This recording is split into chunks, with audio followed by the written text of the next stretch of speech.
로마서 11장 25절부터 36절까지 말씀을 교독합니다.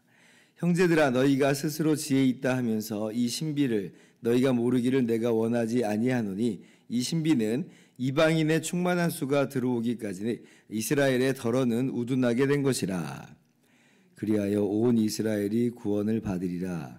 기록된 바 구원자가 시온에서 오사 야곱에게서 경건하지 않은 것을 돌이키시겠고, 내가 그들의 죄를 없이 할 때에 그들에게 이루어질 내 언약이 이것이라 함과 같으니라. 복음으로 하면 그들이 너희로 말미암아 원수된 자요, 택하심으로 하면 조상들로 말미암아 사랑을 입은 자라. 하나님의 은사와 부르심에는 후회하심이 없느니라. 너희가 전에는 하나님께 순종하지 아니하더니 이스라엘이 순종하지 아니하므로 이제 긍휼을 입었는지라. 이와 같이 이 사람들이 순종하지 아니하나니 이는 너희에게 베푸시는 긍휼로 이제 그들도 긍휼을 얻게 하려 하심이라. 하나님이 모든 사람을 순종하지 아니하는 가운데 가두어 두심은 모든 사람에게 긍휼을 베풀려 하심이로다. 깊도다 하나님의 지혜와 지식의 풍성함이여 그의 판단은 헤아리지 못할 것이며 그의 길은 찾지 못할 것이로다. 누가 주의 마음을 알았느냐? 누가 그의 모사가 되었느냐? 누가 주께 먼저 드려서 갚으심을 받겠느냐? 같이요. 이는 만물이 주에게서 나오고 주로 말미암고 주에게로 돌아감이라. 그에게 영광이 세세에 있을지어다. 아멘. 할렐루야. 하나님의 크신 은혜와 평강이 오늘도 변함없이 여러분 가운데 가득 넘치기를 주님의 이름으로 축원합니다. 바울 서신서들을 좀 보면 대체적으로 모든 서신서가 그런 것은 아니지만 대체적으로 서신서의 전반부는 교리적 내용을 진술하는 그런 부분으로 이루어져 있고, 그리고 후반부는 실천적 내용, 우리의 삶에 있어서 우리가 그러면 어떻게 살 것인가라고 하는 그 내용을 다루고 있습니다. 바울 서신서들의 대부분이 이제 그런데 로마서도 이제 그런 구조를 가지고 있다는 것이에요. 그래서 1장부터 8장까지가 이 교리적인 내용을 진술하는 것이고, 또 1장부터 11장까지, 그리고 12장부터 마지막 16장까지가 이제 실천적인 그런 내용으로 이루어져 있습니다. 오늘 이제 우리가 읽은 이제 부분이 바로 그 11장의 마지막 교리적 진술의 이제 마지막에 대한 내용입니다. 그러면서 이제 바울 사도께서 어떻게 그러면 이 교리적인 이 진술을 마무리를 하고 있느냐라고 할 때 33절 보세요. 깊도다 하나님의 지혜와 지식의 풍성함이여 그의 판단은 헤아리지 못할 것이며 그의 길은 찾지 못할 것이로다. 이렇게 말씀을 하고 있습니다. 깊도다, 깊도다. 하나님의 지혜와 지식의 풍성함이여 라고 지금 외치고 있어요. 왜 그러면 이제 바울 사도께서 이렇게 깊도다라고 외치는가라고 할 때에 우리가 그 이유를 생각을 해본다면 앞선 교리적 내용들을 먼저 다 떠올려 볼 수가 있어요. 그래서 정말 참으로 깊다라고 우리가 그렇게 이야기하는 건데요. 어떤 내용이 정말 하나님의 그 지혜와 지식이 풍성하고 정말 깊습니까? 먼저는 하나님께서 정말 우리의 어떤 행위나 우리의 조건으로서가 아니라 하나님의 기쁘신 뜻대로 주권적인 선택으로서 우리를 택하여 주신 것을 보니 정말 너무 깊다라고 우리가 바울 사도와 함께 이렇게 탄성을 터뜨릴 수밖에 없는 거죠. 9장 보면 하나님께서 지금 리브가의 복중에 있는 아직 아무것도 행하지도 않은 그 에서와 야곱 중에서 야곱을 택하시잖아요. 그러면 왜 야곱입니까? 라고 할 때 하나님의 대답은 뭐예요? 내가 야곱을 택하기를 기뻐한다라는 거거든요.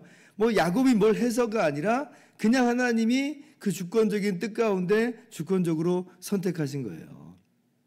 그러면 야곱 입장에서는 왜 납니까? 이렇게 얘기할 수밖에 없죠. 그러면서 자신의 연약함을 보면서 보면 볼수록 이러한 부족한 사람인데도 불구하고 하나님이 택하신 것을 보면 정말 하나님 깊습니다 라고 야곱도 고백할 수밖에 없는 거예요. 에베소서 1장 5절에 바로 그렇게 우리를 택하셨다 그러죠. 그 기쁘신 뜻대로 우리를 예정하사 예수 그리스도로 말미암아 자기의 아들들이 되게 하셨으니 야곱만 이스라엘 사람들의 그 일부만 하나님의 주권적으로 택하신 것이 아니라 이방인 중에서도 하나님께서 주권적으로 택하셔서 참 이스라엘이 되게 하시는 그런 은혜를 우리 가운데 주셨어요. 그럼 우리도 똑같이 왜 접니까? 라고 우리도 이야기하잖아요. 그리고 우리의 삶을 살아가다 보면 참으로 부족하고 연약한 우리들의 모습을 많이 발견해요. 그럼 더 기가 막힌 거예요. 아무리 봐도 정말 택함 받을 만한, 이쁨 받을 만한 게 전혀 없는데, 근데 이러한 나를 택하여 주셨다라고 하니까 이게 기가 막힌 거죠. 그렇게 하나님의 자녀 삼으시고 하나님의 백성 삼으시니 이게 너무 놀라운 겁니다. 그래서 우리도 깊습니다. 놀랍습니다. 이렇게 고백하지 않을 수가 없습니다. 두 번째, 우리가 하나님의 이러한 행하신 일들을 보면서 깊도다라고 이야기하는 그 이유는 뭐냐 할 때에, 이러한 하나님의 그 기쁘신 뜻이, 우리를 하나님의 자녀여 백성 삼으시는 선택하신 그 하나님의 기쁘신 뜻이 절대로 변하지 않는다, 취소되지 않는다, 철회되지 않는다라고 하는 그런 면에서 정말 깊도다, 우리도 함께 고백을 합니다. 29절 보세요. 한번 같이 읽어볼까요? 시작. 하나님의 은사와 부르심에는 후회하심이 없느니라. 하나님의 은사와 부르심에는 후회하심이 없느니라 그러죠. 취소되지 않는다는 거예요. 철회되지 않는다는 겁니다. 사람의 뜻이라는 건 어때요? 이렇게 결정을 했다가도, 이렇게 처음에 하면서 나섰다가도 나중에 취소될 수도 있고 철회되기도 합니다. 어떤 사람 하는 꼬라지를 보니 야 도저히 안 되겠다, 넌 끝이야 라고 그냥 해버리는 그런 경우들이 있는 거예요. 가장 지금 영원히 사랑해라고 말하는 결혼조차도 이 시대를 보면 사실은 정말 안타까운 일들이 참 많이 있잖아요. 그런데 하나님도 그런 거냐? 하나님도 그러면 택하셨다가 취소하시고 그러시는 거냐? 그래서 그 관계를 끝장내시는 거냐 할 때 그렇지 않다는 거예요. 만약에 이제 하나님께서도 취소하실지도 몰라라고 한다면 우리가 정말 절벽 위를 걸어가는 것 같기도 하고, 외줄타기를 하는 그런 사람과도 같은 우리의 마음이 될 때가 많을 텐데, 게다가 이제 우리 연약한 모습을 보려고 한다면 하나님 날 버리시는 것 아닌가? 라고 하는 두려움과 공포가 또 우리 가운데 찾아들기도 할 수 있습니다만은, 그러나 오늘 말씀에 뭐라고 분명히 말씀하세요? 하나님의 은사와 하나님의 부르심에는 후회하심이 없다, 취소가 없다, 철회되지 않는다는 거예요. 그러니까 너무나 감사해요. 이러한 모습을 우리가 성경에서 여러 인물들을 통해서 볼 수 있는데, 대표적으로 하나님께서 부르시고 택하시는 대표적인 인물이 아브라함이잖아요. 이방 우상을 섬기는 가문 속에 있는 아브라함을 영광의 하나님이 나타내 보이시고 부르셔서 선택하셔서 그렇게 하나님의 백성을 삼아 주셨습니다. 근데 이제 아브라함이 그러면 이제 그 인생이 정말 하나님 앞에 흠이 없고 부족함 없이 정말 멋들어지게 부르심 받은 대로 살았는가 할 때 그렇지는 않아요. 그렇게 하나님의 부르심에 믿고 순종하는 그런 아브라함의 모습을 일면 보지만, 또 다른 한편으로는 가나안 땅에 와놓고는, 기껏 와놓고는 점점 더 애굽으로 내려가는 그런 일들을 봅니다. 기근이 있어서 내려갔다, 이렇게 핑계 대면서 막 내려가. 그래 내려갔어요. 내려가면서 또 이제 애굽 왕 바로 앞에서는 사라를, 자기 아내를 누이라 하면서 속이기도 합니다. 아내를 팔아먹은 사람 같은 모습도 보여요. 그런 모습 보면, 이런 연약한 사람을 보면 하나님께서 야, 너 안 되겠다, 야, 내가 너한테 복 주려고 했는데 도저히 안 되겠다라고 취소하실 수 있을 것 같은데, 근데 하나님 그러시지 않잖아요. 오히려 바로를 꾸짖으시고 아브라함을 가나안 땅으로 다시 인도하여 드리십니다. 근데 그러고도 이제 자식이 계속 없으니까 아브라함의 믿음이 또 흔들려가지고, 하나님께서 내 자식에게 자손을 번성하게 하신다고 하는데 안 주시니까, 야, 다메섹 사람 엘리에셀이 내 상속인이 될 거다, 이런 마음을 품고 살았어요. 하나님은 아니라 또 말씀하시죠. 아니라 네 자손이 하늘에 별과 같으리라. 그러니까 이제 그 아브라함의 흔들렸던 믿음이 다시 회복하잖아요. 그러니까 그 아브라함의 믿음을 이제 의로 여기시고라고 하는 그 말씀을 우리가 거기서 또 배웠죠. 그리고 나서도 아브라함 계속 또 흔들려요. 그러니까 이랬다 저랬다는 모습을 사실 아브라함 보이는데, 근데 하나님은 일관되신 거예요. 일관된 모습으로 아브라함을 붙잡고 가시고 끌고 가시면서 아브라함의 믿음을 어떻게 보면 형성해 나가시는 이제 그런 모습을 보는 거예요. 그 정도로 하나님께서 바로 우리의 인생을 끌고 나가신다는 겁니다. 하나님은 회전하는 그림자도 없다. 성경 말씀 우리 가운데 교훈해 주시죠. 각양 좋은 은사와 모든 좋은 선물들이 위로부터 빛들의 아버지께로부터 내려오나니 그는 회전하는 그림자도 없으신다. 후회하심이 없는 하나님의 모습을 잘 우리 가운데 가르쳐 주세요. 그 은혜로서 그 사랑으로서 우리가 받고 있으니까 우리가 또한 깊도다라고 고백을 하는 것이에요. 이러한 깊으신 하나님의 지혜와 지식과 놀라운 사랑을 믿으시기 바랍니다.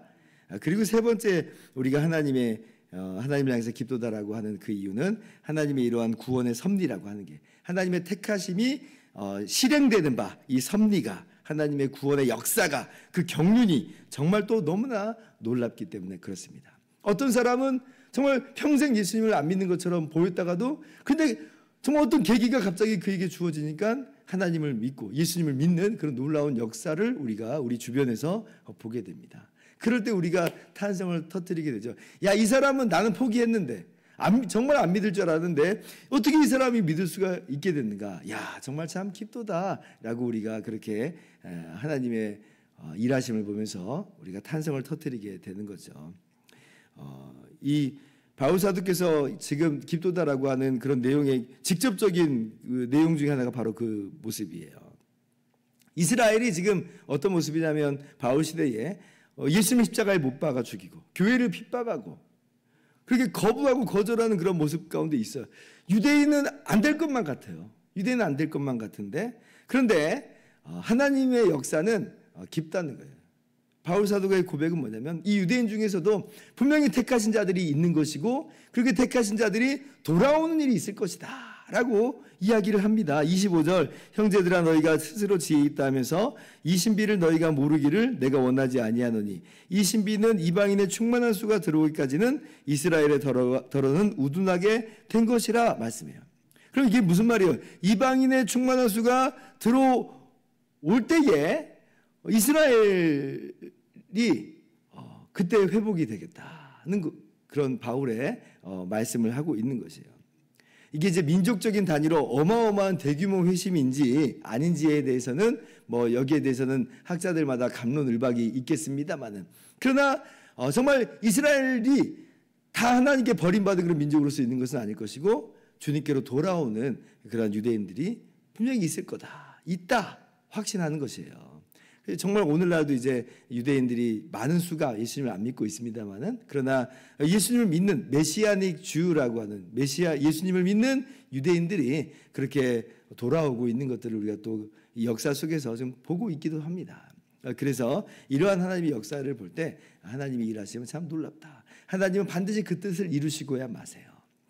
그래서 유대인이나 우리 이방인이나 하나님의 택하신 모든 사람들은 정말 빠짐없이 한 명도 예외 없이 다 하나님의 자녀로서 택하신 백성으로서 나타나게 됩니다. 그렇게 안 될 수가 없어요. 왜냐하면 깊어요. 하나님의 지혜와 지식이 오묘하기 때문에 그렇습니다. 그러니 우리가 이러한 탄성 속에서 우리는 모든 영광을 하나님께 올려드리는 것이죠. 36절 같이 읽습니다. 시작. 이는 만물이 주에게서 나오고 주로 말미암고 주에게로 돌아감이라. 그에게 영광이 세세에 있을지어다. 아멘. 오직 하나님께 영광이 세세에 있을지어다. 오직 하나님께만 영광을 해요. 하나님은 찬양받으시기 합당합니다. 우리를 택하시고 우리의 믿음을 일으키시고 우리의 믿음을 끌고 가시고 하나님의 오묘하신 역사 속에서 하나님의 택하신 사람들은 하나도 예외 없이 주님께서 부르셔서 자녀 삼아 주시니 하나님 영광 받으시기 합당합니다. 우리가 행한 것 아무것도 없이 오직 예수님의 십자가로 우리의 모든 죄를 용서하시고 거저 우리를 구원하시니 우리의 창조주요 우리의 구원자로서 우리를 지금도 통치하시는 만왕의 왕으로서 하나님은 정말 찬양받으시기 합당합니다. 오늘 이러한 이 찬양의 고백이 우리의 삶 속에서 오늘도 하나님 앞에 드려지기를 소망합니다. 기도하겠습니다.